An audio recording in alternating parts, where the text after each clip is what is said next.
నలుగురు నడిస్తే తొవ్వైతది, రెండిండ్లు కడితే కాలనీ అవుతుంది, ఆడో దుకాణం తెరిస్తే దందా అవుతుంది. అవు గట్నే ఏం లేని కాడ మేమే ఎంతో చేసినాం. ఒకళ్ళు రాని జాగాలకు వేల మంది వచ్చేటట్టు చేసినాం. అన్నీ తయారు పెట్టినాక ఈ జాగా మీది కాదు, మీరీడ దందా చేసుకోవద్దంటే ఊకోమని జంగు సైరన్ వదులుతున్నారు ఒక కాడ.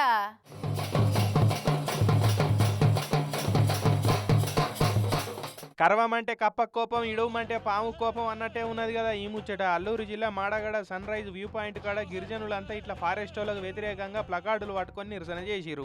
ఏపీలో ఎకో టూరిజాన్ని డెవలప్ చేద్దామని సర్కార్ ఇకమత్ చేస్తున్నది కదా, అందుకనే ఎక్కువ మంది పోతున్న మాడగడ వ్యూ పాయింట్ కాడ ఎకో టూరిజం ప్రాజెక్టు పేరుతోటి సర్కారు డెవలప్మెంట్ పనులు చేద్దామనుకుంటున్నది.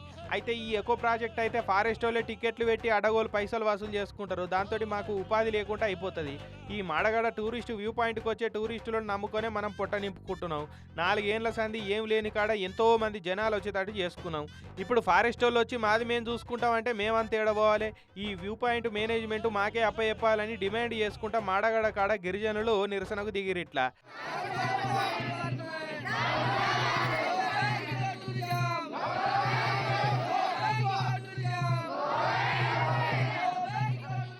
అంతేకాదు ఎకో ప్రాజెక్టు వద్దే వద్దని గ్రామ సభల తీర్మానం కూడా చేసిరు. సర్కారు కూడా వీళ్ళ ఉపాధి దెబ్బతినకుండా ఏదైనా ఉపాయం చూపిస్తే బాగుండు. మరి చూడాలి ఏమవుతుందో.